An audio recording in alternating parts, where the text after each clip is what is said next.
2 years ago, from my research, I'm convinced it's much more serious than that. It's more than a loose-knit network. It is a conspiracy. In 1784, a copy of this document was sent to the Illuminist Weishaupt and delegated to foment the French Revolution. Mean the Illuminati was responsible for the French Revolution? Yes, absolutely.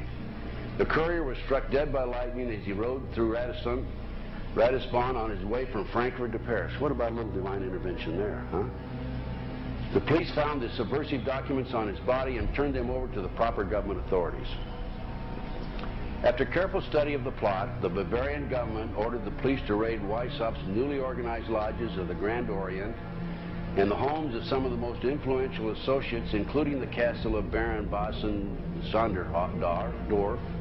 Additional evidence thus obtained convinced the authorities that documents were a genuine copy of a conspiracy by which the Synagogue of Satan had controlled the Illuminati at the top, planned to use wars and revolutions to bring about the establishment of one kind or another of a one-world government, the powers of which they intended to usurp as soon as it was established. In 1785, the Bavarian government outlawed the Illuminati and closed the lodges of the Grand Orient. In 1786, they published the details of the conspiracy. The new order of the world, our enterprise is now a success. He said these blind slaves say they are free and highly educated, even as they march behind, notice this word, signs. Have you ever taken time to analyze a sign or a billboard or a logo?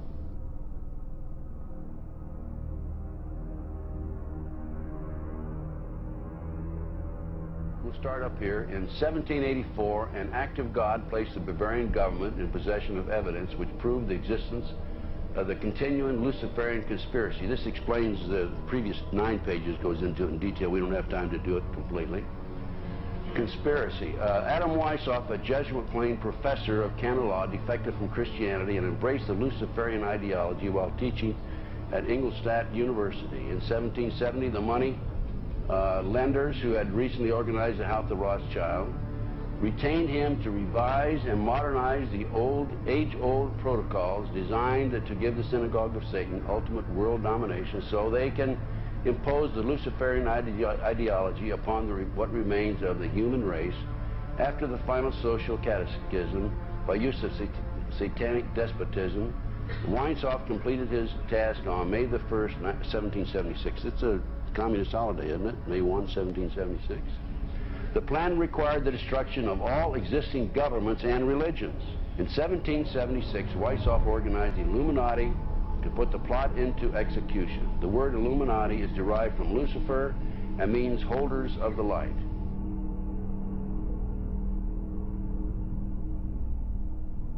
Weishaupt's revised plan required his Illuminati to do the following things to help them accomplish their purpose. 1, use monetary and sex bribery to obtain control of people already occupying positions in high places in the various levels of all governments and other fields of human endeavor.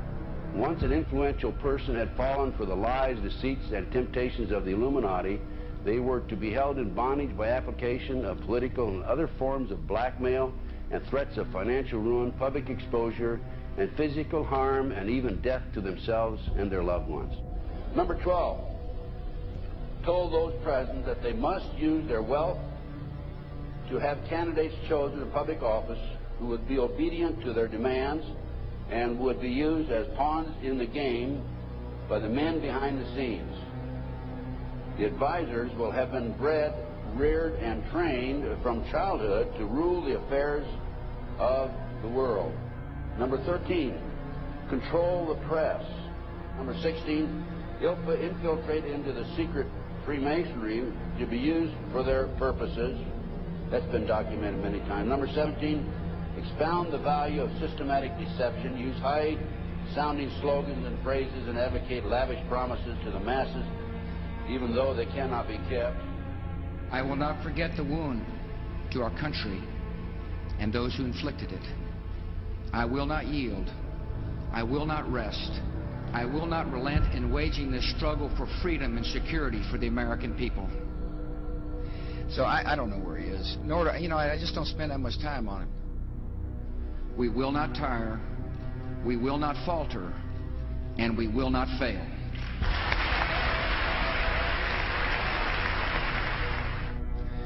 Terror is bigger than one person. And I remember he was telling me how how you're gonna see soldiers looking in caves for people in Afghanistan and Pakistan and all these places, and there's gonna be this war on terror, of which there's no real enemy. Who knows if he's hiding in some cave or not? We hadn't heard from him in a long time. Operation Northwoods, the plan called for innocent people to be shot on American streets. This is the Pentagon. For boats carrying refugees fleeing Cuba to be sunk on the high seas. For a wave of violent terrorism to be launched in Washington, D.C., Miami, and elsewhere. People would be framed for bombings they did not commit. Planes would be hijacked using phony evidence, all of which would be blamed on Castro to justify an invasion of Cuba 40 years ago. An aircraft at Elgin Air Force Base would be painted and numbered as an exact duplicate for a civil registered aircraft belonging to a CIA proprietary organization in the Miami area. At a designate time, the duplicate would be substituted for the actual civil aircraft and would be loaded with selected passengers, all boarded under carefully prepared aliases. The actual registered aircraft would be converted into a drone, remote-controlled plane, their word for it. Takeoff times of the drone aircraft and the actual aircraft would be scheduled to allow a rendezvous south of Florida. I mean, he's been tested unlike any other president. This 9/11.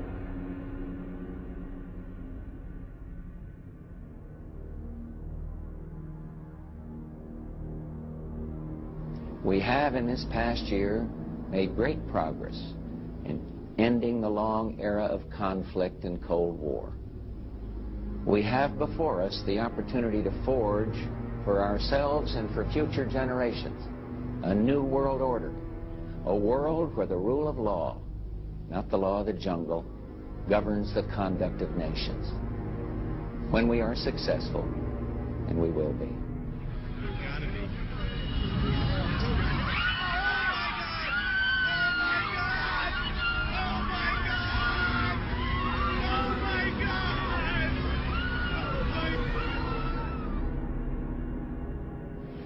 He argued that the use of any and all means to reach their final goal was justified on the grounds that the ruler who governed by the moral code was not a skilled politician because he left himself vulnerable and is in unsuitable position to his throne. He said those who wish to rule must have recourse to cunning and to make-believe because great national qualities like frankness and honesty are vices in politics.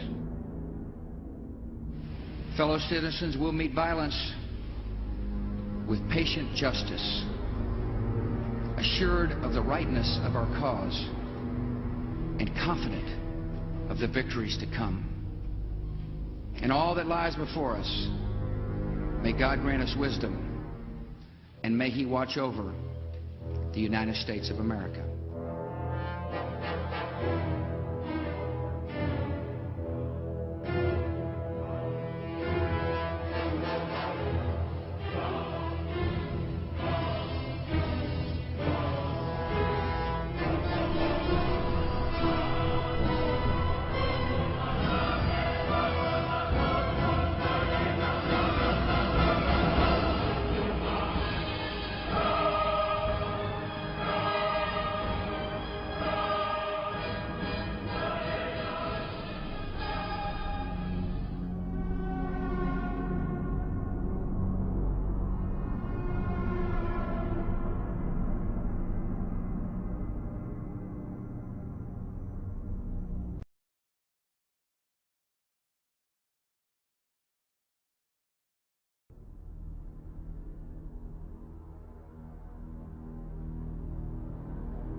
Union Banking Corporation was liquidated by the U.S. government, and Prescott Bush received $1.5 million for his holdings in his Nazi business, and that was the beginning of the Bush family fortune for all intents and purposes.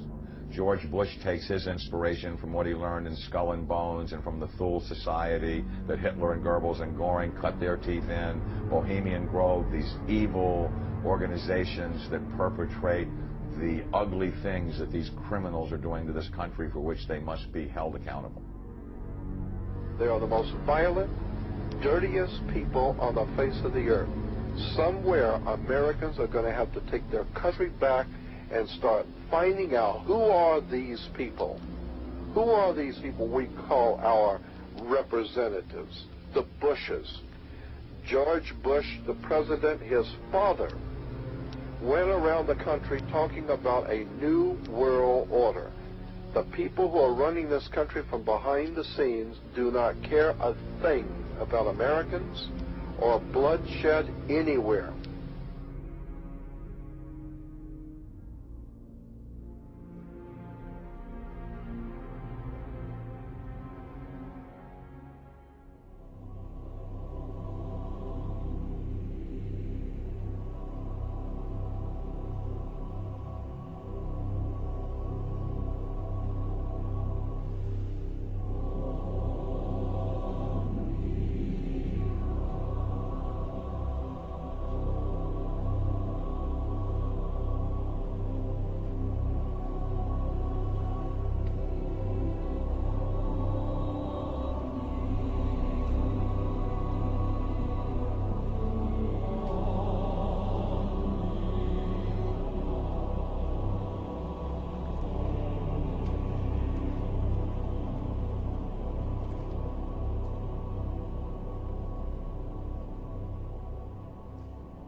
You were both in Skull and Bones, the secret society. It's so secret we can't talk about it. What does that mean for America? The conspiracy theorists are going to go wild. I'm sure they are. I don't know. I haven't seen the web. Number 322. Sir. Were you a member of Skull and Bones from college in Bush? Were you in the same secret society? That's all right. Let me answer his question. Whoa. Don't chase me. I can't do it.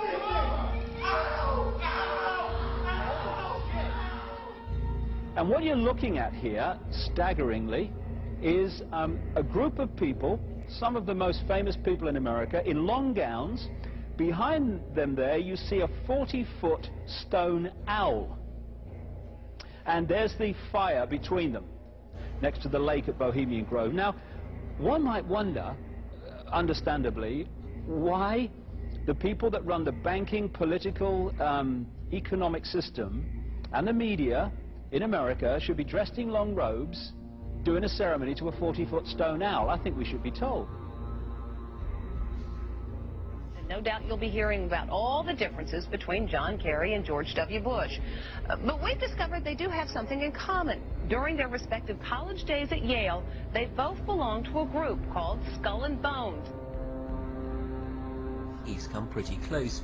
She was part of a team that successfully recorded part of the initiation ceremony that takes place in the tomb's courtyard. Okay, you have the doorway here. Yeah. Okay, then to the right you have a hedge, and then you have an evergreen tree. If you follow that line straight back, courtyard's in there. Ah, okay. So that's where they have the ceremonies in there. The outdoor part of it. Part of it was indoors. So we only got to see the outdoor part. Right. We only got to, and to listen to the outdoor part. God only knows what went on indoors. And what did you hear? What was it you know? You managed to get this unique access it was to disgusting. It was gross. I mean, they were pretending to murder people. And what was the tone of it, though? Was it jokey or was it quite... No, it wasn't jokey at all. It was sick. It's about the only way to describe it. It was sick.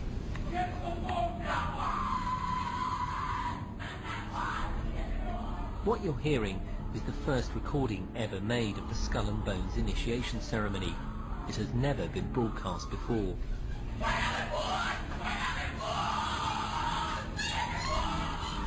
15 new members of the club are being introduced into the macabre rituals of Skull and Bones by the senior students who are about to graduate. The club has what some might see as a strange fascination with death, skulls and bones. as the chants too, difficult to hear first of all, but including the devil equals death, death equals death.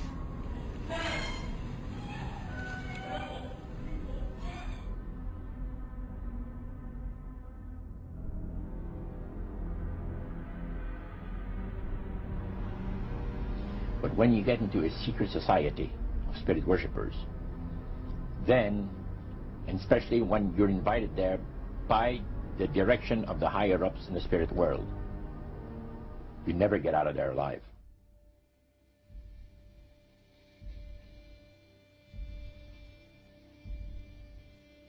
And he told us, he says, look, we worship spirits. We worship Lucifer and all his angels. They're just as beautiful as they did before they were cast out of heaven. He says there was a misunderstanding in the whole thing. He says among the inhabitants of the galaxies. And he says our master was misunderstood. And they always praise the great master, Satan, as a super intelligent being that he is, beautiful to behold. And if he ever appears to you, you won't be able to look upon him because it'll be too bright.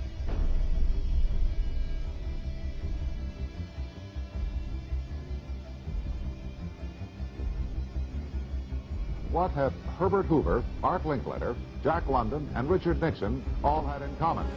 Well, they've all been members of the exclusive all-male Bohemian Club in California, where every year at this time, the elite from around the country get together for 2.5 weeks of fun and games. Among its members are businessmen like Leonard Firestone and Edgar Kaiser, and political figures like Gerald Ford, Henry Kissinger, William French Smith, and George Shultz. President Reagan, Vice President Bush, and Defense Secretary Weinberger are members of other camps. Richard Nixon is a Bohemian, and so are high-ranking executives of such companies as Eastern Airlines, Standard Oil of Indiana, and Bank of America. Privacy is one of the Grove's most cherished virtues. Members may not photograph, record, speak, or write about activities at the retreat. While many public officials are Grove members, the press is a distinctly unwelcome guest. We're from ABC News. Well, get back there. Get back there. Can we talk to somebody in the... Get back there. You see, for over 120-plus years in Northern California, in Sonoma County, on a 2,700-acre secluded redwood grove, leaders from around the world, prime ministers, chancellors, presidents, governors, again, the heads of industry, banking, academia, the media, Hollywood, travel there to engage in bizarre, ancient Canaanite, Luciferian, Babylon mystery religion ceremonies. We were inside 4 hours. That's only one day out of the 2 weeks that they meet there for the admitted Summer Fire Festival of the Bohemian Club.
We shall read the sign.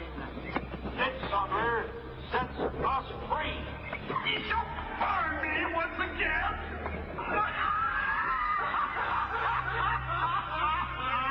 Now believe, way, which hither ye have brought from regions where I reign. Ye fools and priests, I spit upon your fire. Hail fellowship's eternal flame.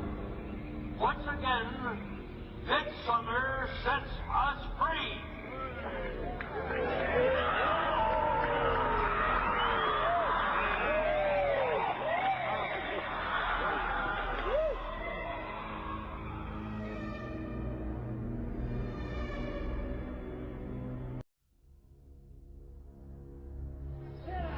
The Bohemian Club, as you say, the Bohemian Club, that's where all those rich Republicans go up and stand naked against redwood trees, right?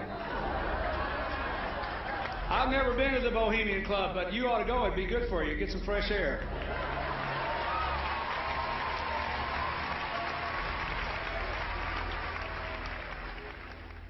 One last question. I read a Washington Times article many years ago where you had a comment about the organization, and then now it's been in the Wall Street Journal, it's been in a lot of different newspapers, and that's the Bohemian Grove.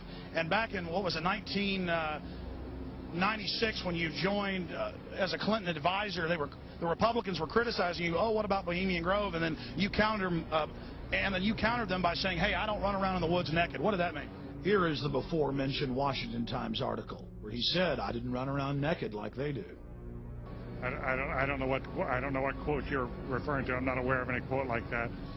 Listen, I am a happy member of the Bohemian Grove. I like the folks who come there, and it's really inappropriate for me to talk about the group beyond that. Thank you. Have you been there for the ceremony with the cremation of care? Frankly, I don't think that's something I need to talk to you about. Really? That's right. Well, I'm Alex Jones, and I snuck in there in 2000. I'm the guy that blew it wide open and got the video. It's been on national TV. Well, I disrespect you for that. You do? I do. But there's a lot of big public officials going in there. Don't we deserve to know? I don't know anything about you, and I don't know anything about your film. But if you go in there with an understanding, you violated that understanding by releasing that film, and I don't respect you for that. Really? But we have public officials. I'm sorry. You took an understanding when you went in there that you would not do that film. And did you have an understanding when you went in there? No. Did you crash it? Yes. Yeah, and it has no trespassing signs there too, doesn't it? No, they put them up after. Oh, I'm sorry. I'm sorry, sir. I've been there before. I know what the circumstances are, and I'm sorry you violated the understandings. That was not a gentlemanly thing to do. But what about the ritual? Is the ritual genuinely?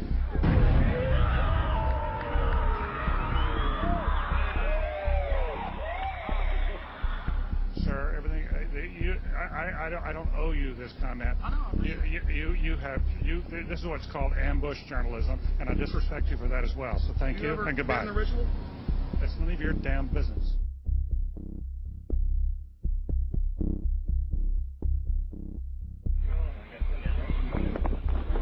Wow. Prince of all mortal wisdom, owl of Bohemia, we beseech thee, grant us thy counsel.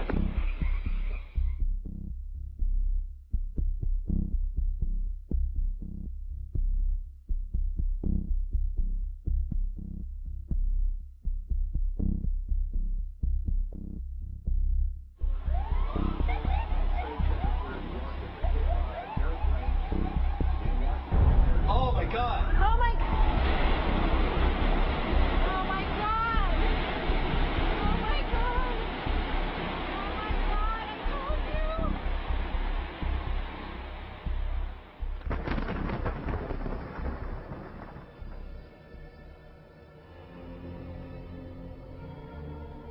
Today our nation saw evil, the very worst of human nature.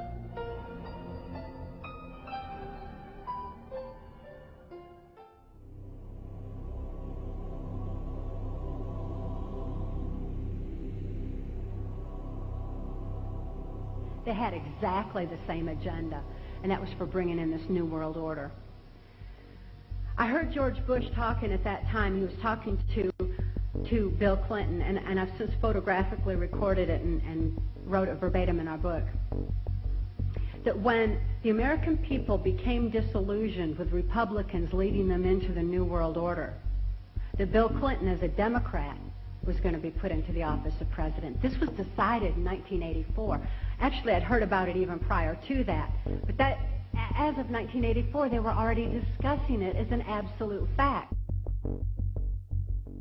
The CIA is carrying out mind control on countless numbers of unwitting American victims. And he even went so far as to say the basic methods that they use in this mind control: hypnosis, drugs, and torture.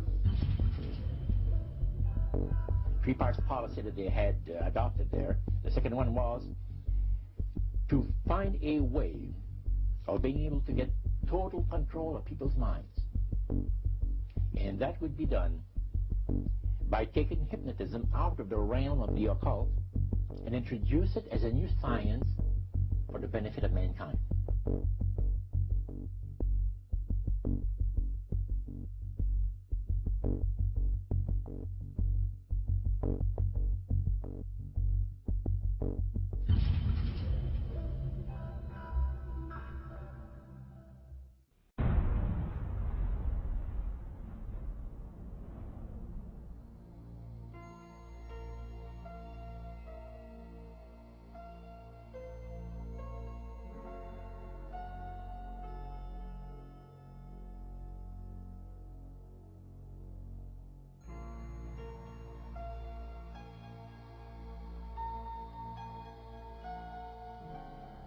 Reflecting a policy of genocide either against the Tibetan people themselves or against their culture.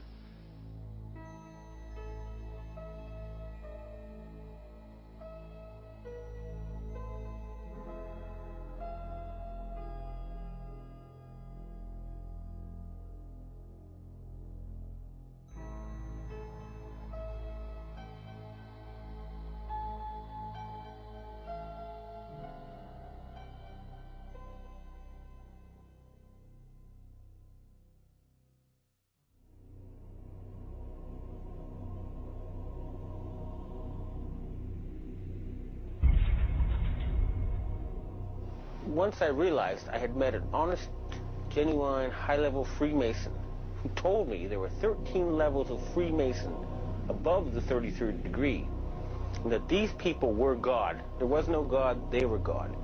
So I asked them about their plans to kill people, and they said, yes, there are too many people on the planet. We need to get rid of several billion. And war doesn't seem to work, so we're going to use disease and starvation.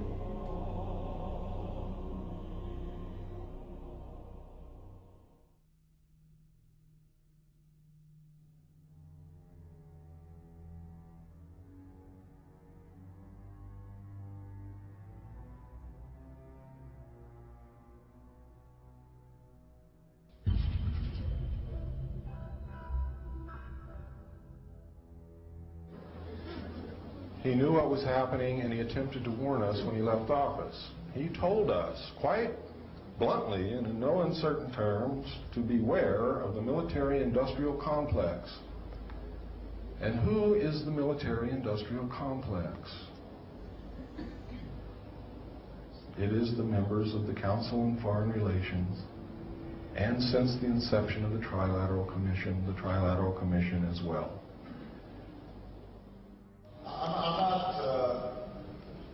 The Council on Foreign Relations, I don't know if I'm an official member. I've spoken there before.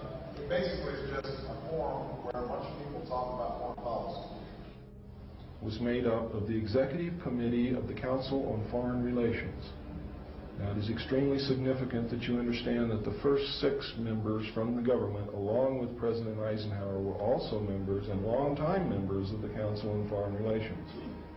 They believed in that organization.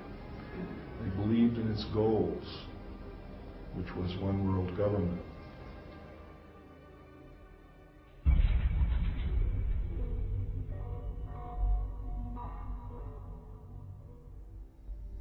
Number 15, create industrial depression and financial panic, unemployment, hunger, shortage of food, use this to control the masses or the mobs and use the mobs to wipe out all those who dare to stand in the way. Well, I'll tell you right now, every expert I've talked to is talking about food shortage. And it's coming, I'm convinced. What were they? Because I'd never seen anything like that. And his statement was that if he told me, I would be one of few people in Madison, Georgia that knew about them. And he says they're disposable coffins. They were stacked, he told me, 15 high.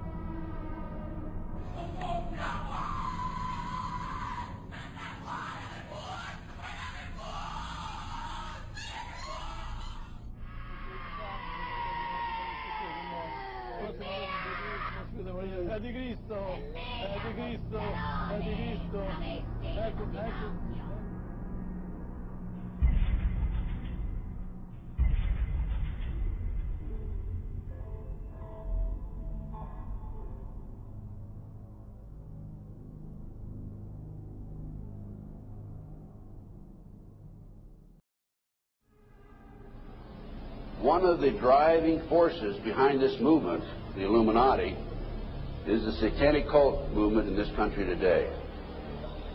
So I began my little journey forward. And one of the matters that I developed information about was an individual I learned about was Aleister Crowley. He likes to have his name pronounced Crowley to rhyme with holy. And the Satanists today, and for the number of years in the past, have basically used his philosophy and his writings as a guide. He had so many Masonic degrees that you could fill up 5 pages of a book with them. This guy was probably the most highly honored Mason in the world. He styled himself the wickedest man in the world. He believed himself to be the great beast. And he changed his name to Aleister Crowley, so it would add up in both English, Hebrew, and Greek Kabbalah as 666. In 1904, Crowley had a communication with an extraterrestrial being named Iwas. And this being, through his wife, kind of a channeling type operation, brought forth a book that was called the Book of the Law in 1904. And this book declared that the slain and risen God, i.e. Jesus, had stepped off the throne, and that a new God, the crowned and conquering child, was taking his place. As a result of this, Crowley proclaimed the end of Christianity and the start of Crowleyanity. Crowley taught that the way you could live forever was by vampirizing little children sexually. And he personally bragged of having slaughtered 150 male children in 1 year. This is why he was called the wickedest man in the world. And now listen to this sentence, folks, closely. For the highest spiritual working, one must accordingly choose that victim which contains the greatest and purest force.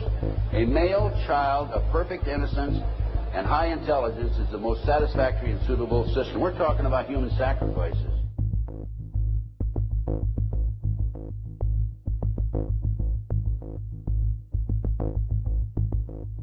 And they'd also drug them up, and they'd take a sacrificial knife and they'd start from the chest and move all the way down to your abdomen. And then that's how they sacrificed, and they'd collect the blood and they'd drink it.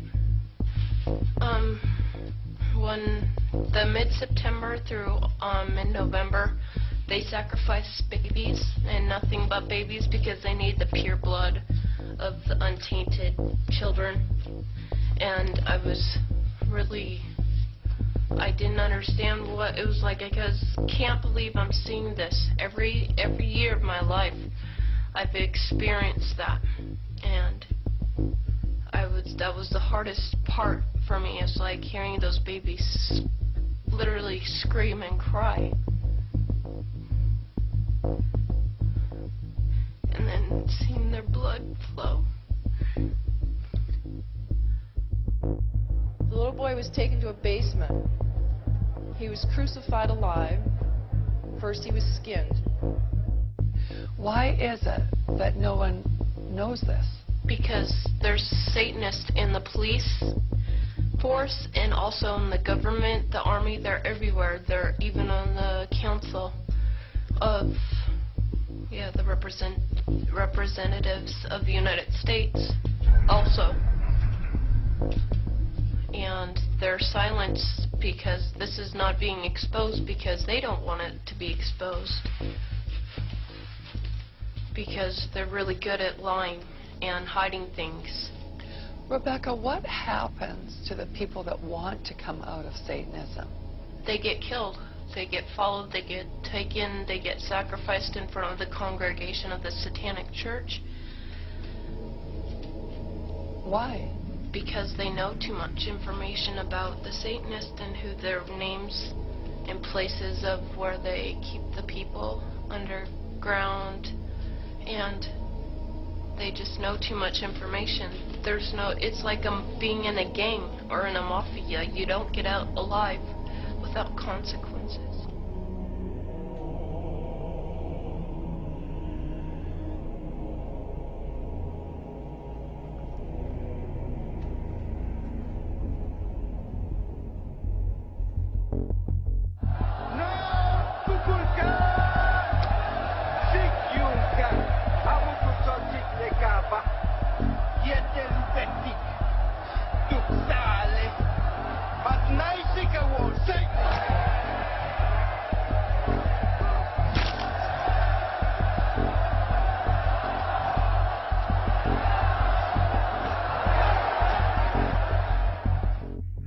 Control the world by bankrupting their own businesses. The Illuminati owns most, I would say 99 9/10 of the stores that you walk into and shop and the gas stations you go to. And they are going to destroy them on purpose.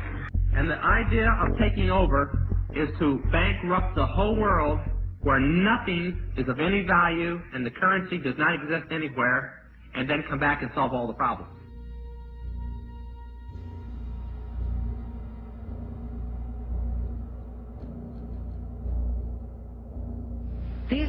These guys who are manipulating my mind and programming me for mind control purposes claimed, and these criminals in control of our country as well, claimed to be gods, demons, and aliens in order that I feel totally helpless, in order that I felt like they were beyond my realm to affect.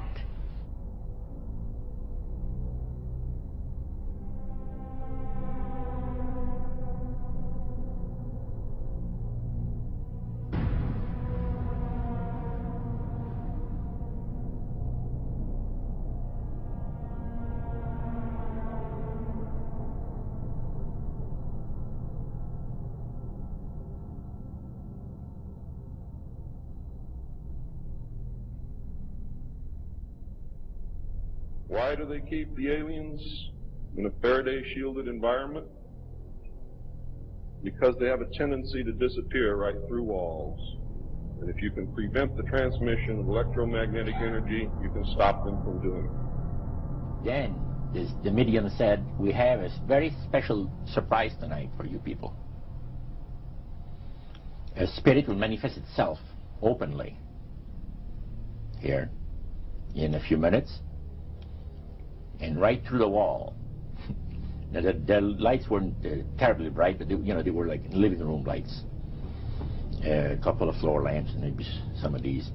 And that translucent being seemed to come right out of the wall. How did you feel right at that moment? It's almost like my heart stopped a little bit. Very weird feeling. So it was a lady in a beautiful evening gown, swirling. And she said to Mary, my dear sister, you are so wonderful to have asked for me.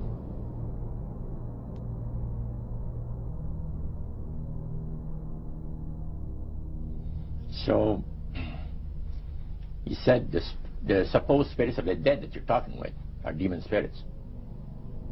They're fallen angels. They're beautiful beings. Just set it out, just like that. Oh, yeah. It didn't make you uneasy when he said they were Well, Jews? it shocked you a little bit, something that you first hear mentioned to you. He said, you guys have got a great future ahead of you. Because we've been told, the high priest of our society, secret society, has been told that the master has very special plans for you too. Now, what did he mean by the master? Satan. He said that she was made successful in her singing career by a dear friend of hers that was the same age as she and died when she was 18 years of age. And Loretta was trying to get into the singing world, but she says, I had no success at all. Until one night I was sitting in bed reading a book. And she says, who walks right through the wall with my friend? The spirit of my friend. And she says, Loretta, I'm going to make you a very famous person in singing Western country music. And I will be with you all the time. She said, her voice went through me. The power. See? And you saw this in a television documentary? Yeah. This was, I believe, 1976 it took place. Now, the priest explained that when people believe in this business, they are actually opening themselves to be completely deceived by demon spirits, because it gives the demon spirits an opportunity to impersonate the dead. See? And for people to believe their lies. Isaiah 14 and 11 even speaks of vials being built into his body. Vials are pipes. The piper is calling you to join him. The Illuminati doesn't produce rock music to entertain you. They don't produce rock music to make money. They don't need that money. They own everything anyway. They do it to put demonic influence in your life.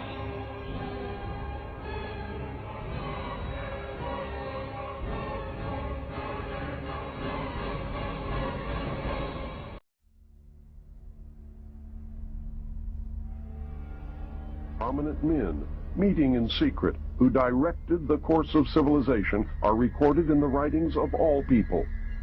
The oldest is the Brotherhood of the Snake, also called the Brotherhood of the Dragon, and it still exists under many different names. The Brotherhood of the Snake is devoted to guarding the secrets of the ages and to the recognition of Lucifer as the one and only true God. If you do not believe in God, Lucifer, or Satan, you must understand that there are great masses of people who do. And their beliefs and actions based upon those beliefs will affect me. The important fact to remember is that the leaders of both the right and the left are a small, hard core of men who have been and still are Illuminists or members of the Brotherhood. They may have been or may be members of the Christian or Jewish religion, but that is only to further their own ends. They are and always have been Luciferian and internationalist. They give allegiance to no particular nation, although they have used, on occasion, nationalism to further their causes. Their only concern is to gain greater economic and political power. The ultimate objective of the leaders of both groups is identical.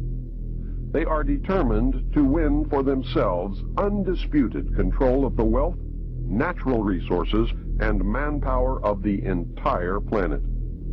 They intend to turn the world into their conception of a Luciferian totalitarian socialist state. In the process, they will eliminate all Christians, Jews, and atheists. You have just learned one, but only one, of the great mysteries.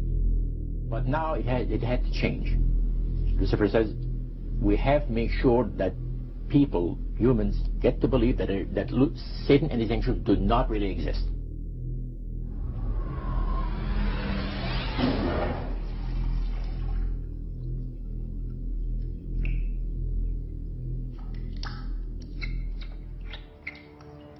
That's what they're trying to do.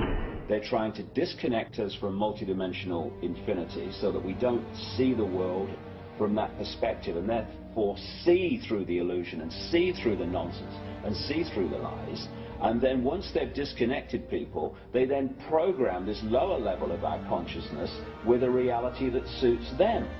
And therefore, the only information that they have to get a fix on how they see life themselves and reality in general is through the eyes and the ears. And who controls that? The Illuminati control that. They're trying to disconnect us from multidimensional infinities, and then once they've disconnected people, they then program this lower level of our consciousness with a reality that suits them. If there's a reality out there pertaining to any alien influence, we need to sort out the government misinformation and disinformation and mind manipulation techniques that they're using. I know for a fact that the plan is to make all of us feel totally helpless, that what's happening is beyond our realm to affect because we've been taken over by aliens, that our Independence Day is dawning. So beware of that. Understand that those criminals have been keeping information and technology from us under their blanket of national security. They are 25 years ahead of us at least.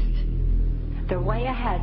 So when they say, it's aliens, and they show us some incredible technology, don't fall into the trap of feeling totally helpless, that this is beyond our realm to affect. Superstition begins where knowledge leaves off. And they have been keeping knowledge from us for a long time. People have all kinds of belief systems. And I'm sure each and every one of you has various and different belief systems as well. I'm not saying that there's no such thing as aliens. That would be foolish of me to even say anything like that at all. But what I am saying is that it was my experience that these were people claiming to be aliens. Some people in this world are about to destroy the sovereignty of nations, take away our Bill of Rights. The UFO thing is integrally tied into this in some way. I'm not exactly sure how, but if extraterrestrials are real, then they're controlling everything, believe me.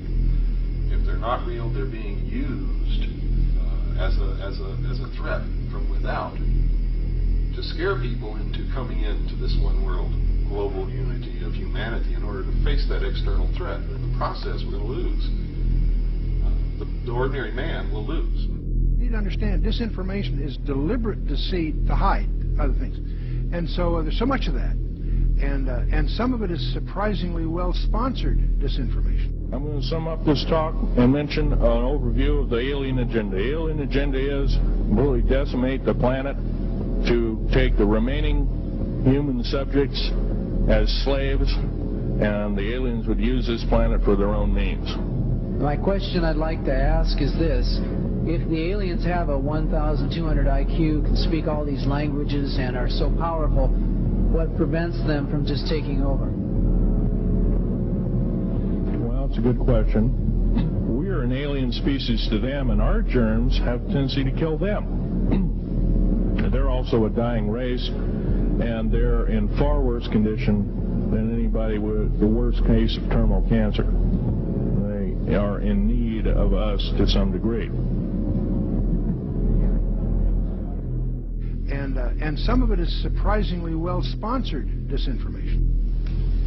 So I think my question is actually to Clifford Stone. You said that you had seen aliens on a craft that had crashed. I wondered if you could describe what they looked like. I could, but it would probably take a whole lot of time. The reason I state that, when I got out in 1989, we had cataloged 57 different species. You have individuals that look very much like you and myself that could walk among us and you wouldn't even notice the difference.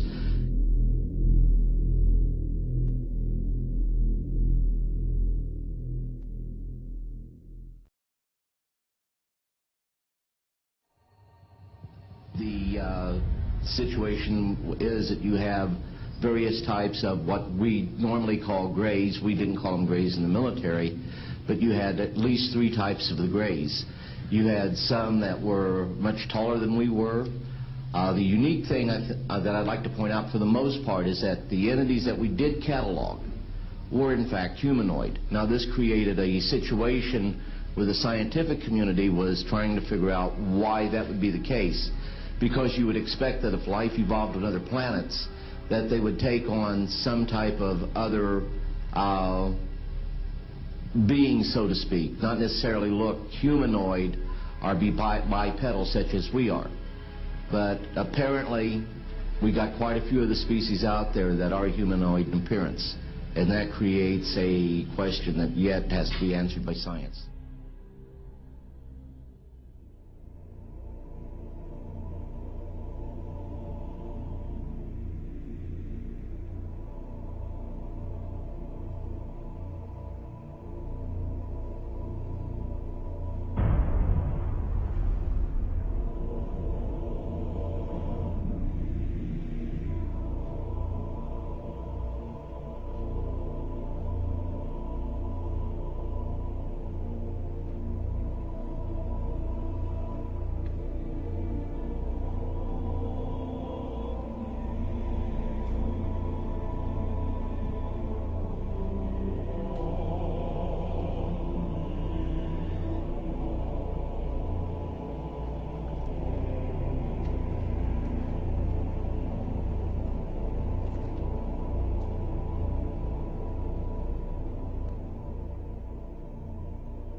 Does that explain some of the visual glances of these things?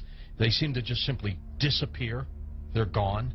Exactly. I mean, they're appearing out of nowhere and then disappearing right in front of people. And that's why scientists who have no axes to grind, they just say that it doesn't make that much sense. And also, if they're just trying to observe us, to take account of what we're doing on Earth, I mean, after a while, after so many months or years or centuries, it kind of gets old. They either would take us over, or they've already discovered all the information they need to know about Earthlings, and so they're just going to take us over or make first contact and just sort of do what they need to do next.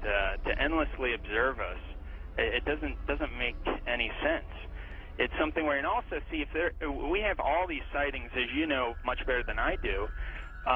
Where are they landing? We don't see them getting out to get anything to drink or to eat. We don't see them.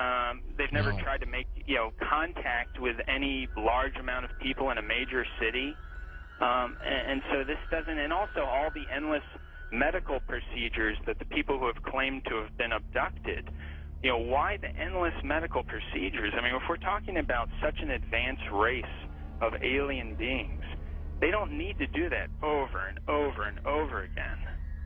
Interesting perspective. Let's talk about some of the facts out there of evidence that may support your conclusion that the UFOs are spiritual phenomena, not physical, like so many other people also believe. What can we pinpoint again? Well, again, it's something where you cannot have a material or a physical being penetrating the ground, penetrating the water, appearing in front of people, then disappearing instantly, and then also changing colors, sometimes only when they're accelerating, with every color in the spectrum has been recorded. Many UFOs coming and making one UFO breaking apart and then going into multiple UFOs. It doesn't make sense. And then not only just that, but to get into the fact of how far they're traveling and the speed that they would have to travel, and just the other problems with cosmic dust and traveling at the speed of light, and then running into those bits of cosmic dust, the explosions that would be created, the amount of energy that would be consumed in traveling from these distances. Just all those kinds of things really scream out that you're dealing with a spiritual phenomenon, not a material or physical phenomenon. There does seem to be a deception here, because I've always wondered, you know, my gosh, if they're that benevolent, if they're that understanding of humankind, make yourself available.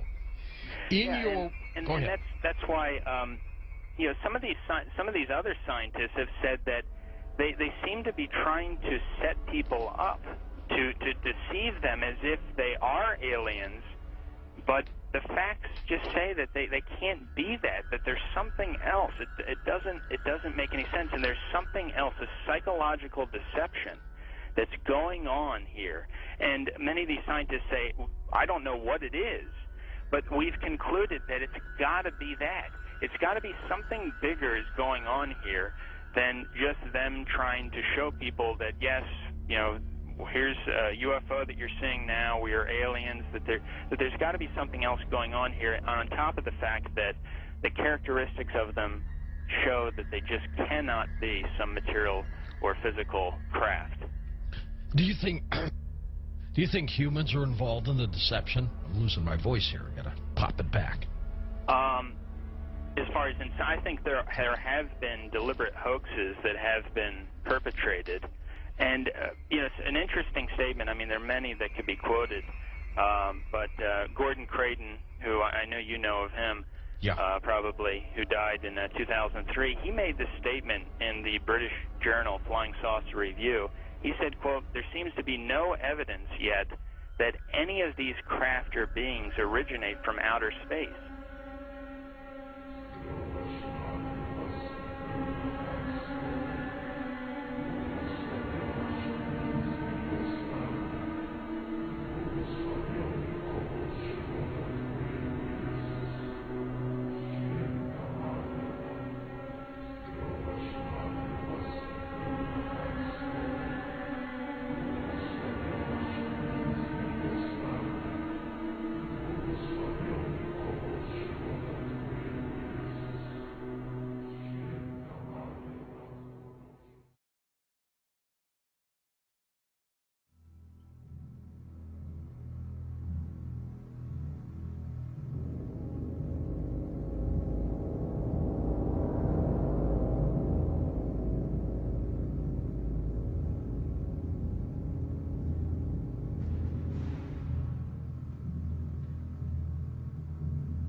They appear to have the ability to materialize and dematerialize without a trace.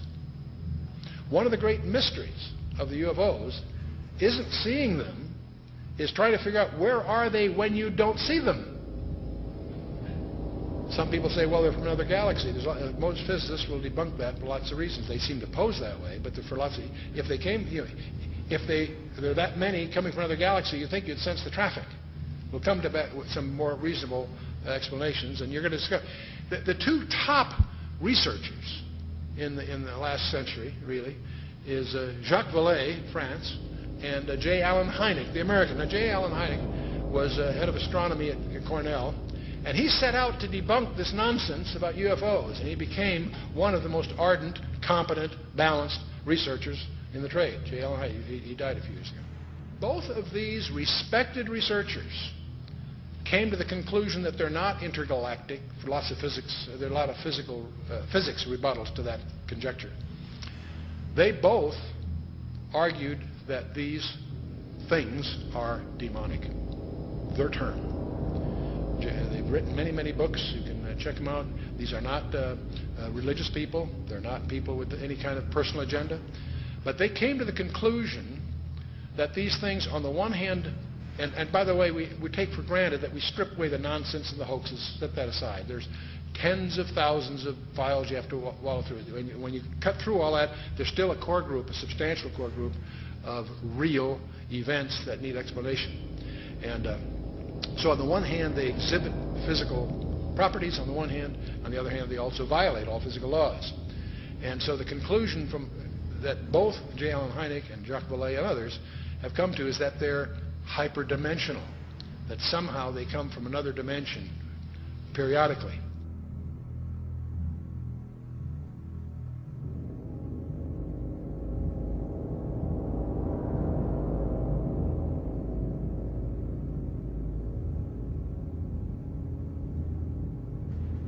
But both of them came to the conclusion that these creatures are hyperdimensional. They're not from some other galaxy. They also both concluded they're hostile because they pretend to be something they're not.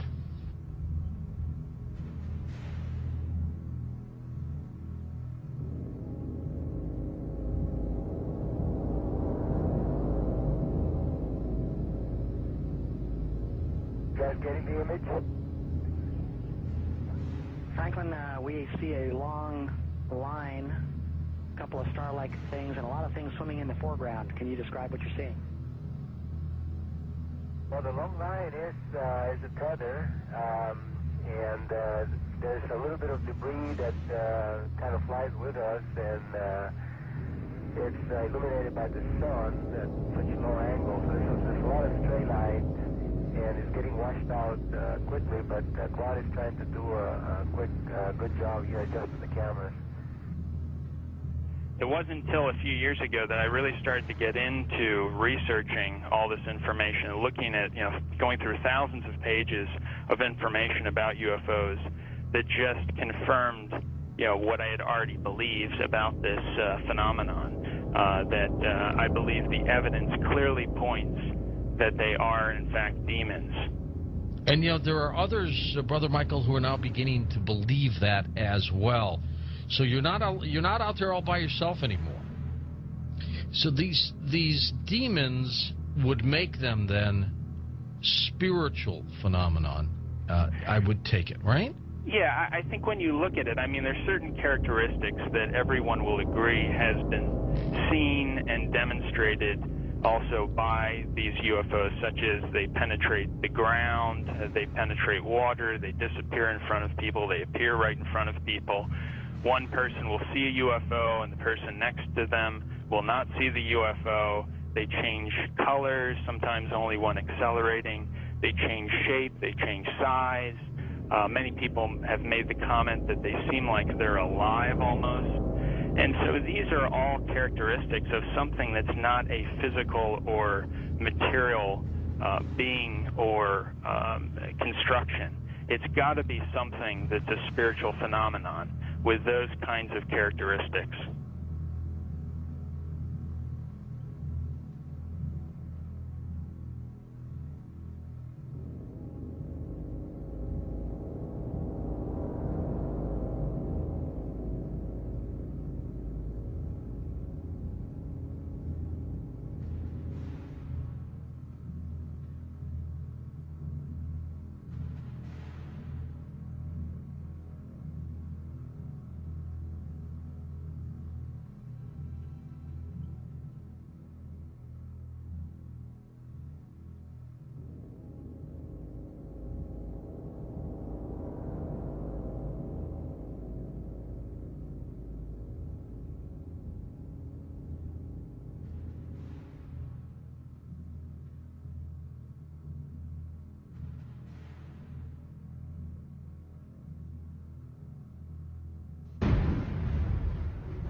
somewhere between 1 and 3%, various polls agree, somewhere between 1 and 3% of Americans claim that they have had an abduction experience.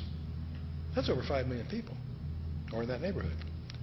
Not a few thousand deranged people, not a few, disaffected. This is, we'll talk a little more about this. This is a very, very disturbing phenomenon in the counseling profession. Now, part of the problem of the UFOs is they have some paradoxical behavior. On the one hand, they're seen by multiple competent witnesses. They are plotted on radar, sometimes multiple radars simultaneously. They leave tangible traces on the ground, sometimes radiation, evidence of burning, and other things. So they are apparently real in the sense of being physical, on the one hand. There are photographs. Sometimes they show up on photographs, sometimes they don't. But here's the problem. While they seem to be tangible on the one hand, they exhibit behavior that can't possibly be physical. They can go in excess of 6,000 miles per hour without sonic booms. What on earth does that mean? I'd like to know how they do that trick. They've been plotted making right-angle turns at over 16,000 miles an hour. That defies the laws of physics. That's now perhaps the most disturbing thing of all. They appear to have the ability to materialize and dematerialize without a trace. In his book, Secrets of the UFOs, ufologist Don Elkins made the following observation. I have found that some people can achieve the contact phenomenon simply by being hypnotized, and the same general message permeates over 90% of the millions of words received by thousands of people around the world. No one knows what hypnosis is. No one knows what goes on in the mind. It's an altered state of consciousness like yogis and witch doctors have been practicing.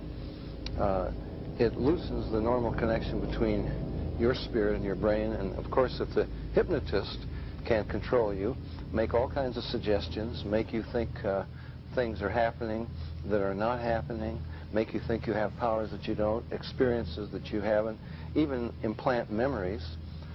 Other beings, if there are other minds out there, they could also do the same thing.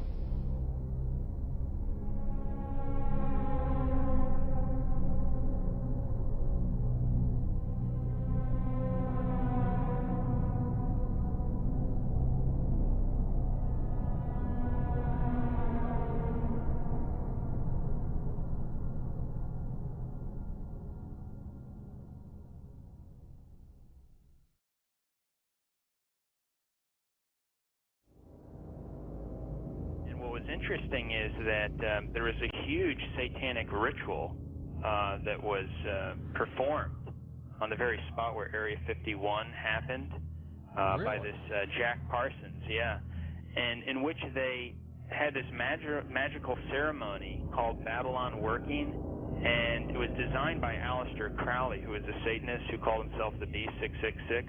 Yes. And the purpose of this series of magical ceremonies, which was performed on the spot of Area 51, where it's now located, was to unseal an interdimensional gateway, they said.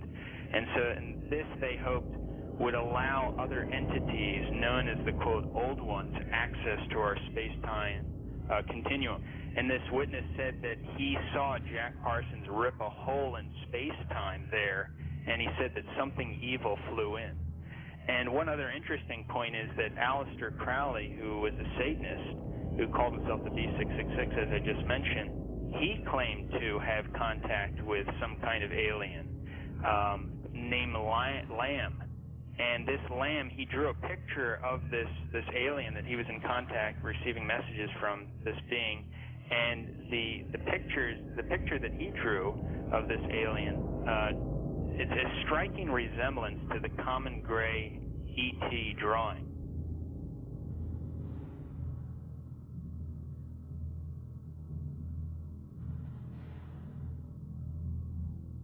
And obviously they have the secret base there where advanced aircraft is being tested. And so it's not one or the other, it's actually both. And what's interesting is this fellow Jack Parsons, who was the main person involved in the satanic ritual, he was involved in creating some of the most advanced technological stuff that we have right now in rocket propulsion systems. He was even involved with a lot of stuff that NASA does. They even named a crater on the moon. It's called the Parsons Crater. It was named after Jack Parsons. Right. So you see all the connections here. You know, I've long believed that if there is satanic activity on this planet, and I believe there is, if they are in constant communication with these demons, or even if they conjure them up, Brother Michael, is it possible they do with their rituals and things like that?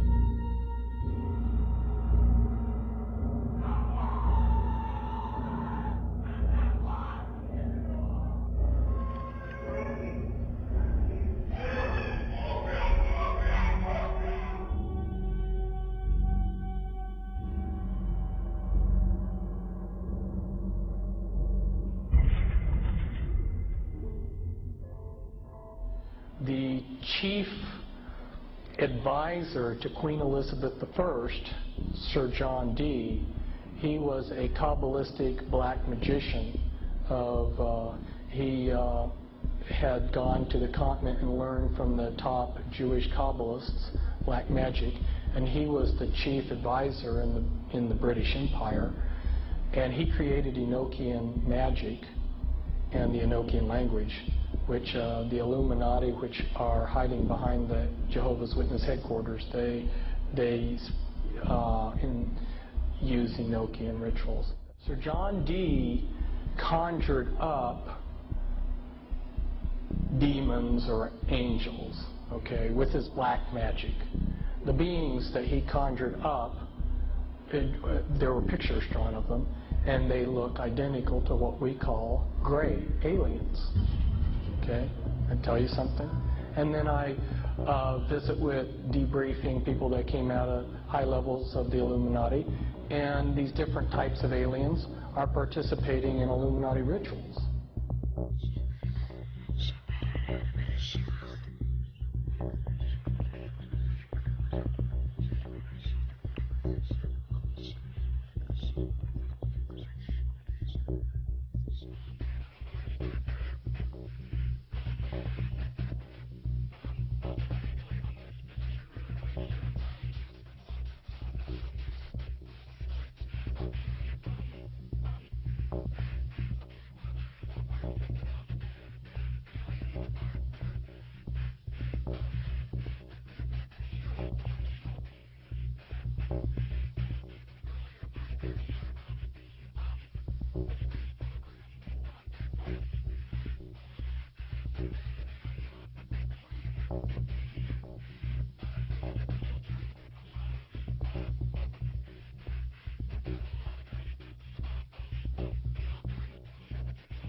Discharge.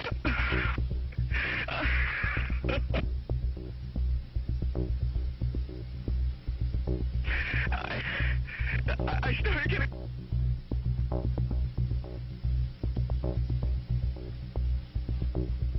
In some way, something knocked us off the air, and we're on a backup system now. It's the government, or... I don't know. It has to be something, though. Well, did you hear... Now, you tell me, because you were listening. That was awful strange. There was a really weird guy on the air when it went off? Yeah. Hello? You didn't disconnect me before, did you? Were you on earlier tonight? No, not, towards the end of the last hour, you said, east of the Rockies, you're on the air, and your voice was immediately replaced by the operator saying, your party has not connected. Oh, well, see, as you can now tell, I don't screen calls. So what happened, obviously, was that I answered the phone just at the very instant that you had been ringing, as long as they were going to let you ring. Yeah.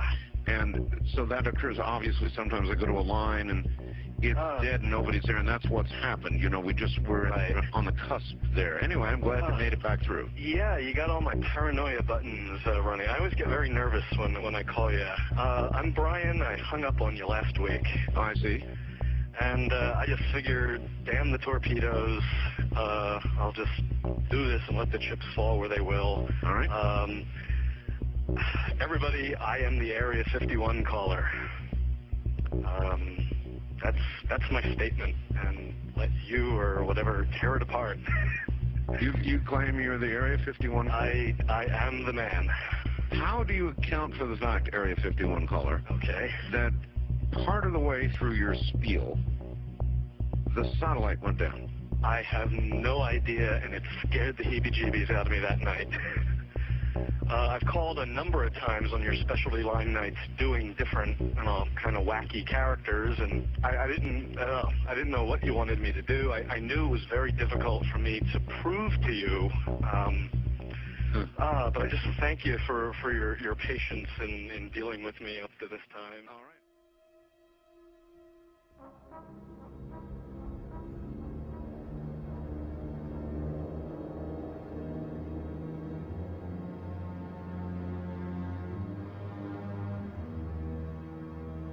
Perhaps we need some outside universal threat.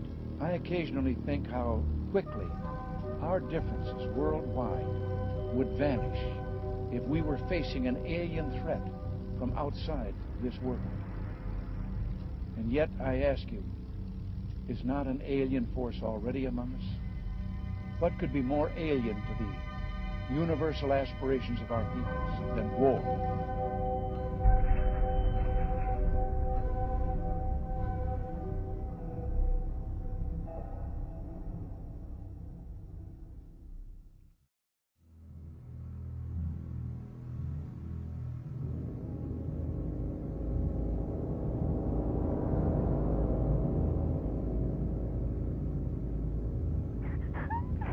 I pray that her mind may be opened to her.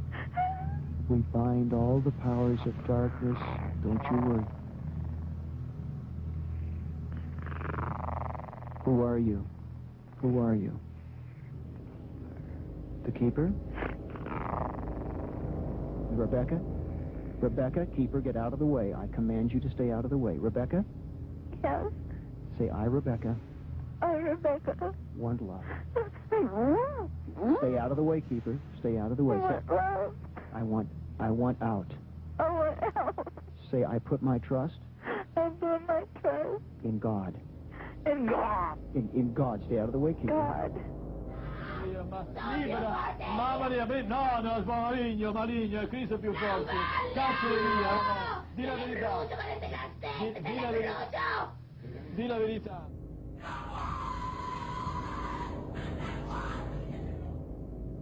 So what they're doing, in effect, is using the secret society network they've set up to manipulate these bodies into power, but in doing so, they're putting themselves into power because they're controlling the mental and emotional processes of these vehicles.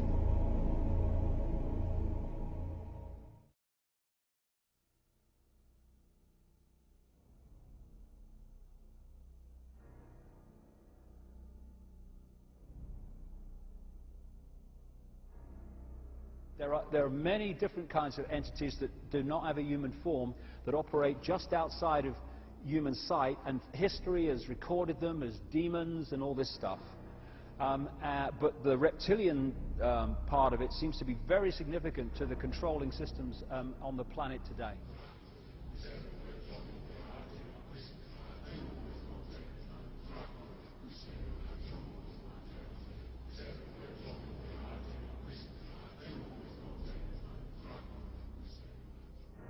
Today, there's a lot of genetic experiments and the Nephilim being created that are hybrids, and this is a very important part of what the Illuminati is doing. And they have been intermarrying with what the public calls aliens.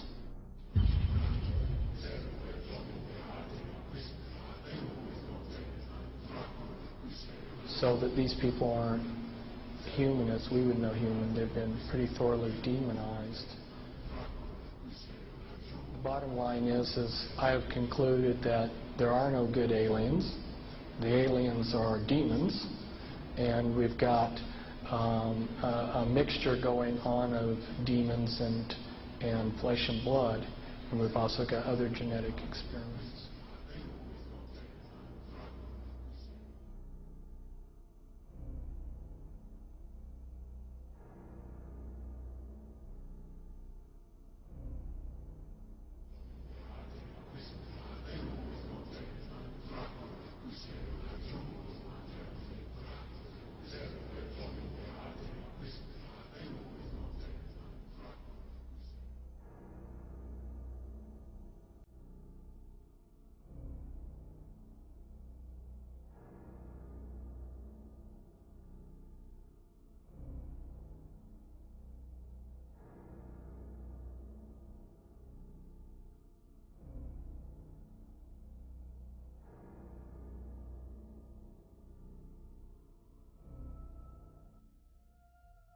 They have a vibrational sympathy with that which interbred with them.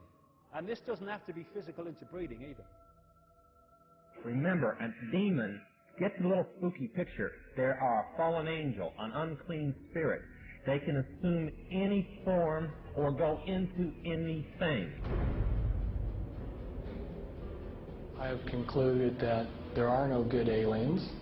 The aliens are demons.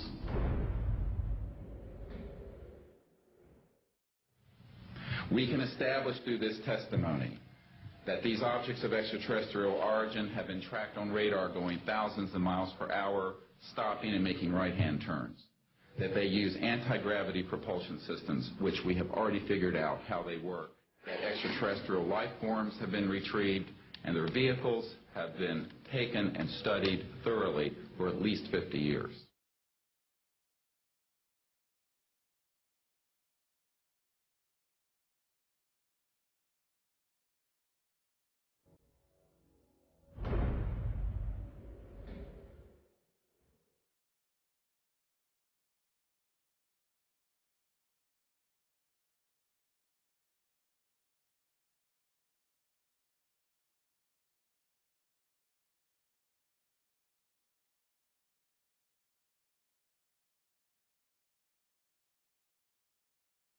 It's human nature to want to believe in some race of benevolent space brothers that will come and save us from ourselves. But it's not logical, and you can't make it work any way you look at it. This grand plan is going to take people are going to eat the stuff. Because it says spirits, demon spirits, will declare themselves to be inhabitants of far distant planets in the galaxies that are coming to warn the inhabitants of planet Earth of the impending destruction of the planet unless something seriously proper is done to avoid it.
Some might call it a power lunch, but it sounded more like a reunion of brothers.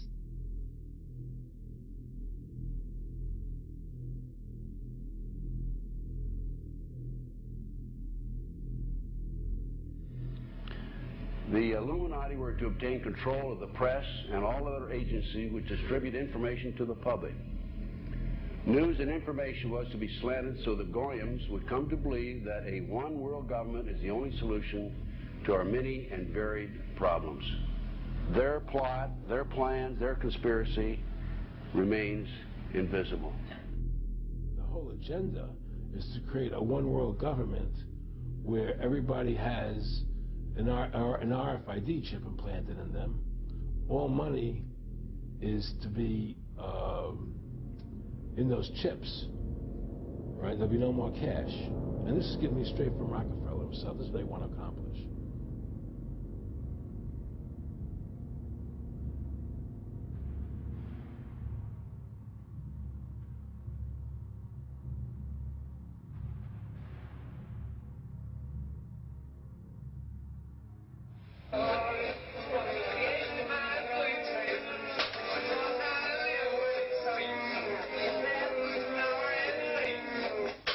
And then he says at the end of this is he will give you 666.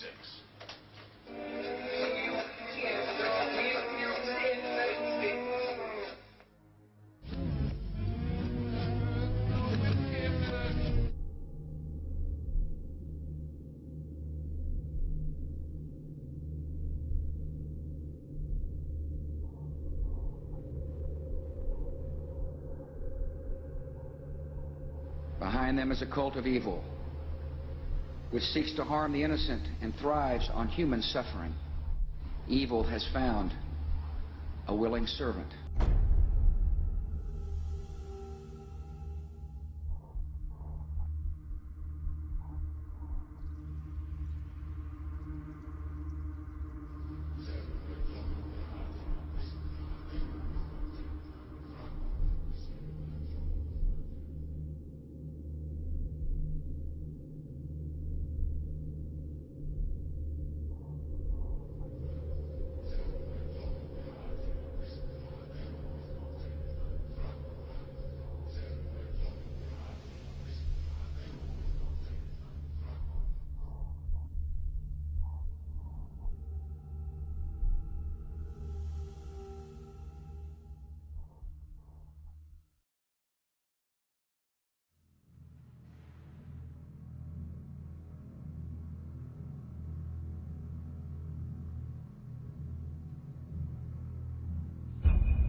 So you make a list of hypotheses. This is obviously not a natural phenomenon, and the extraterrestrial explanation seemed to be the best one. Why shouldn't we know that there's got to be life throughout the universe? So why shouldn't it be able to come here, especially since there must be civilizations there that are thousands, if not millions of years ahead of us? But then, as you get more and more data, you realize that's not what the witnesses are describing. What the witnesses are describing is something that, in many cases, comes out of nowhere, disappears into nowhere.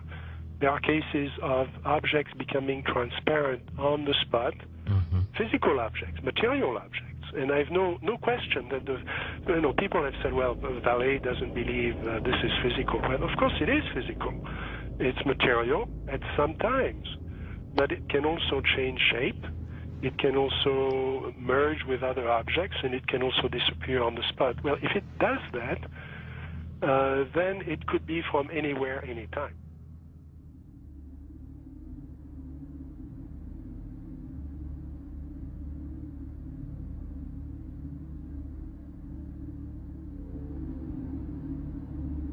We always try to, to discredit the old legends, trying to say, no, these people were crazy, they thought everything was possible.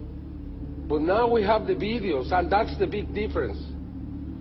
Could you believe There are videos now of probably angels in the sky.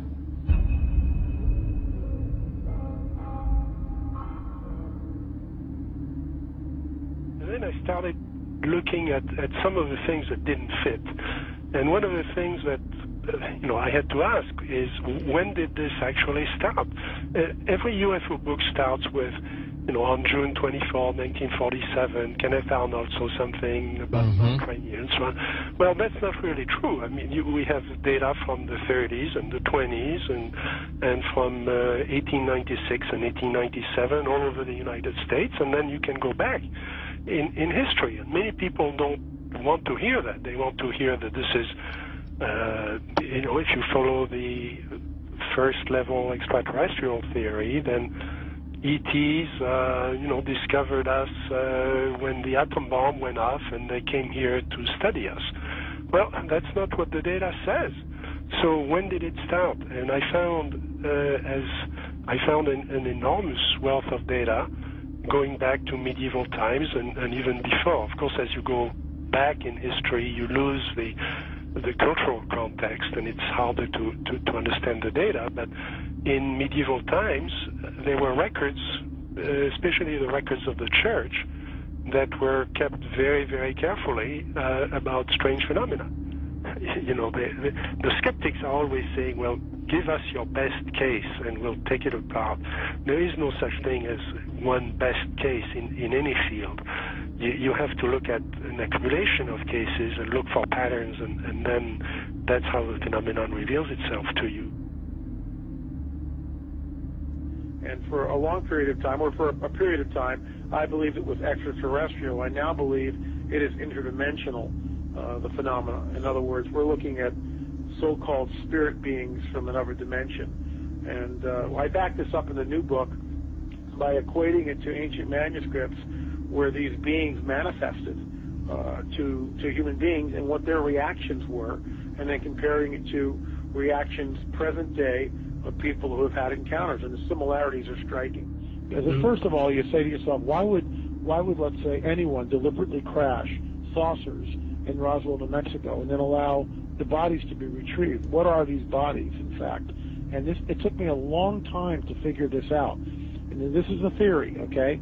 There's a difference between the grays, the little guys, right, that we see that have now been enculturated with the big black slanted eyes that are about 4 feet tall, all right? Those, let's just call them the grays because pretty much everyone knows them as grays. But there's another creature which people and abductees talk about that they see on board the ships, and these are tall beings, and they assume different forms. Sometimes they can appear as reptilian, other times they can appear as insectoid, other times they can appear as Nordic. In other words, in my opinion, they're shapeshifters. Now, why would I say that? What backs it up? There's a scripture, once again, from our spiritual handbook, which says that basically fallen angels can appear as angels of light if they so choose. Okay. They can appear as angels of light if they so choose. That's a shapeshifter, but it shapeshifts. It can appear as whatever it wants to appear. Insectoid, reptilian, who knows what the thing really looks like. In my opinion, it's probably a reptilian. Apparently there was some sort of a confrontation, there was some sort of a war between these beings, sides were drawn up, and we're kind of like, we're almost like cannon fodder in a way. It's unseen war, which is happening in another dimension all around us that we don't see.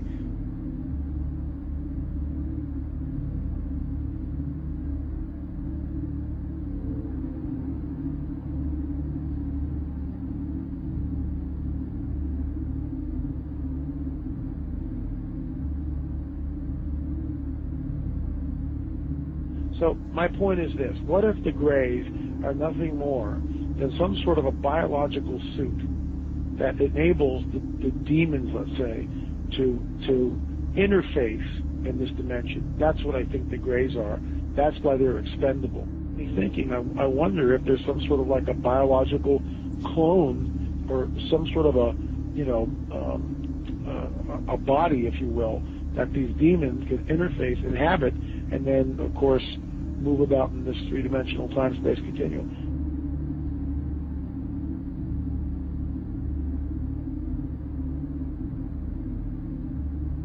When you you go back and you read the Book of Enoch, which, by the way, is found in the Dead Sea Scrolls, it amplifies the mischief that these fallen angels got into in and around the time of Genesis 6, which is why it was a global flood, because the Nephilim were on the earth, and these guys were all over the earth. And some of these skeletons that have been unearthed, specifically in Turkey, were over 30 feet tall. As we pushed west in Ohio and different places, they found mounds, and they would do primitive archaeological digs. And this is documented. I'm not making this stuff up. They found skeletons, oftentimes, that reached over 9 feet in length, with 6 fingers, 6 toes, and red hair. Now, one of the great mysteries of the West is what happened to these giants. There was nearly 60 skeletons brought out of this cave, but today they're nowhere to be found. Is it that there is some kind of archaeological cover-up that has occurred here?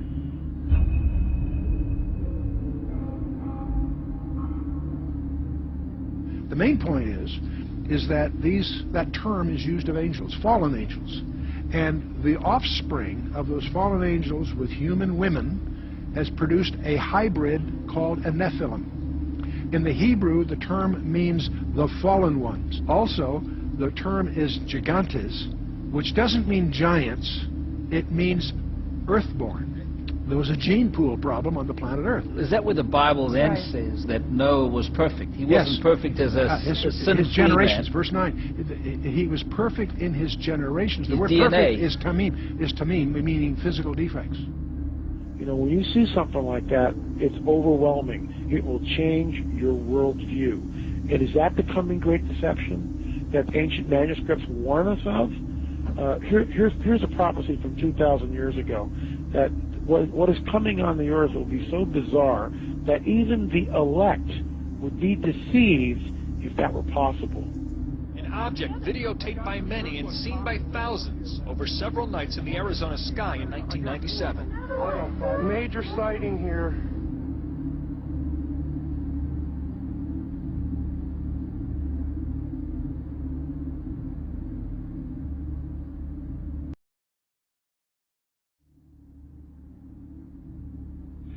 I believe that many of us were shown these documents over the years so that later we would talk about it. I mean, how can you keep the existence of extraterrestrials, if they were real, a secret? And how could anyone keep quiet knowing that they had seen documentation, official government documents labeled top secret, that expressed that these extraterrestrials were real and had visited this earth? I wanted to know just how true all of this was, and I began a program of research to find out if extraterrestrials were real. What I discovered was amazing. What I discovered, ladies and gentlemen, is that there has been a plan in existence to create an artificial extraterrestrial threat to this earth in order to create a one-world totalitarian socialist government. All the bombardment of the public with movies about flying saucers in the 50s, right after the United Nations Treaty was signed and the UN Participation Act was pushed through Congress, and all of the incidents since that have convinced the majority of the American people that flying saucers are real and extraterrestrials exist, and that flying saucers are from an extraterrestrial origin. This is being promulgated in many ways, by television commercials, in the movies, in the newspapers, by creating incidents either real or imagined.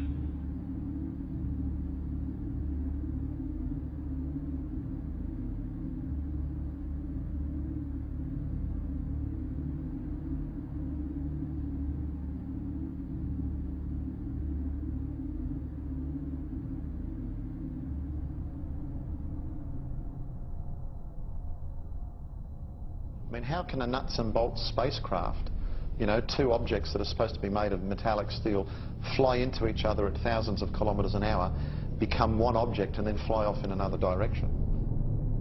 He says the UFOs do not seem to exist as tangible, manufactured objects. They do not conform to the natural laws of our environment. They seem to be nothing more than transmogrifications tailoring themselves to our abilities to understand. The thousands of contacts with the entities indicate that they are liars and put-on artists. The UFO manifestations seem to be, by and large, merely minor variations of the old-age demonological phenomenon.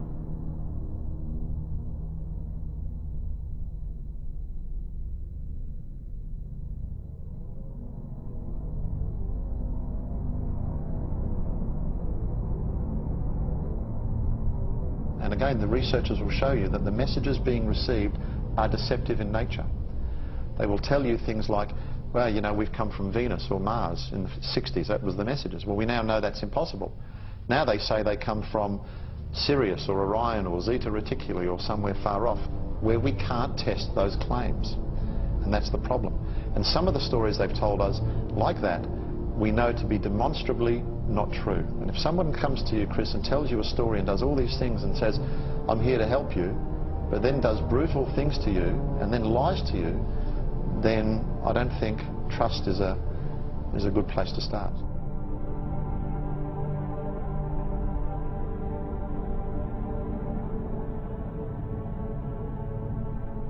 There is no evidence, I wish to emphasize, that these life forms from elsewhere are hostile towards us.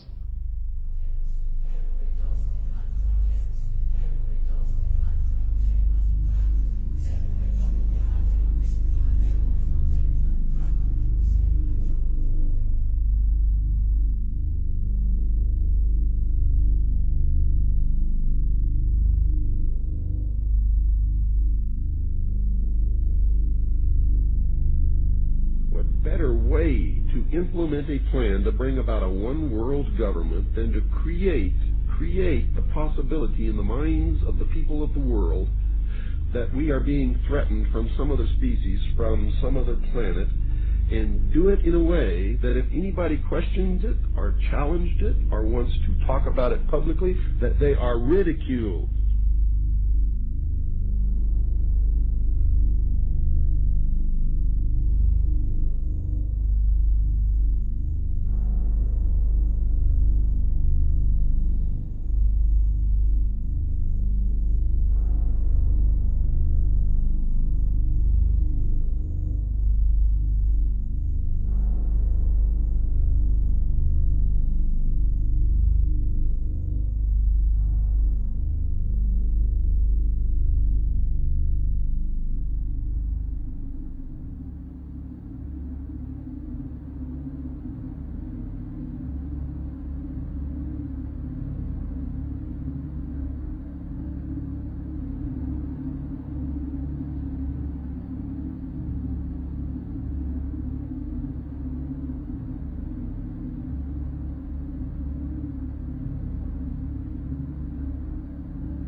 My mind balked at the idea of believing that maybe all of my friends and all the bloods, innocent blood spilled by all my friends, and they had died at the hands, and the altar of corporate greed by a bunch of occultists.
because people have asked me in the past, quite rightly, I understand it, why would someone give their life to this conspiracy, this global takeover, in 1500 or 1650 or 1820, when they knew they were never going to be around to actually see it happen, which is what they're trying to do now, playing the cards they're playing now? The answer to that is they were just vehicles. These entities are the common force passing through history.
in other words, demons can inhabit a person, then you also must know that demons can and do inhabit inanimate objects.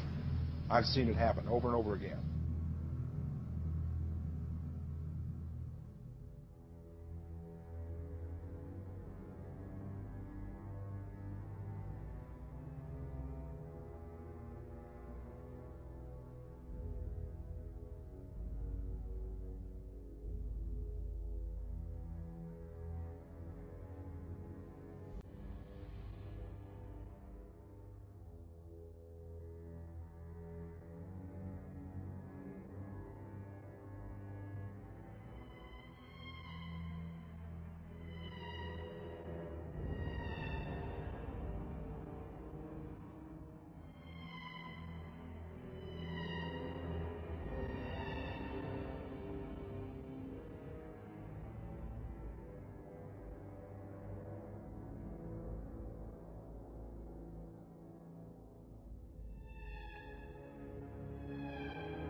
凌晨3点22分14秒时，一个直径1米多的光球从空中落到了洛阳镇欧凯电器有限公司厂门里侧。落到地面后，这个光球就不停地抖动，约45秒钟后，抖动加剧并开始变形，长出圆形的四肢后，迅速向厂区移动。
So you're going to see guys going into caves looking for looking for people that they're never going to find.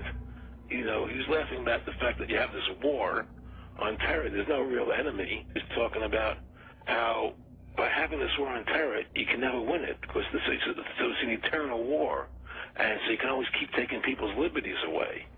And I said, how are you going to convince people that this war is real? He said, but the media can convince everybody it's real. I mean, you know, it's just that you keep talking about things, you keep saying it over and over and over again, and eventually people believe it. Our war on terror begins with Al-Qaeda, but it does not end there. Multiple intelligence estimates have warned that Al-Qaeda is actively planning attacks on the United States homeland from its safe haven in Pakistan.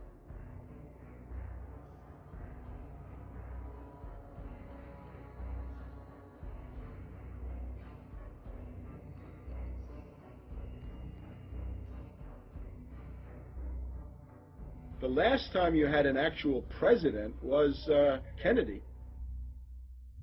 Ladies and gentlemen, the very word secrecy is repugnant in a free and open society.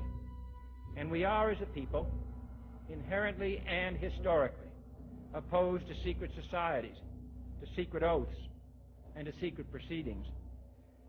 Even today, there is little value in ensuring the survival of our nation if our traditions do not survive with it. And there is a very grave danger.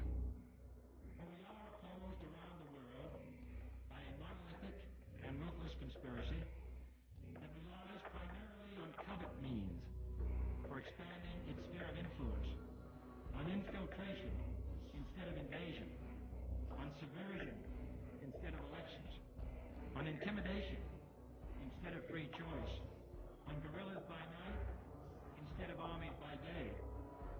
It is a system which has conscripted vast human and material resources into the building of a tightly knit, highly efficient machine that combines military, diplomatic, intelligence, economic, scientific, and political operations.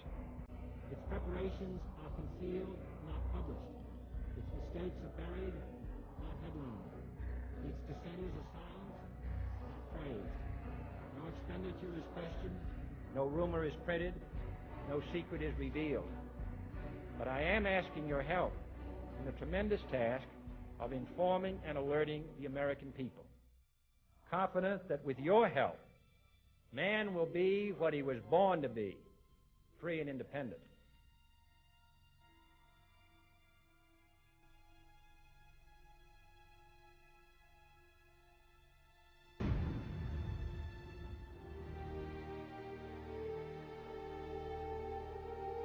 For I have complete confidence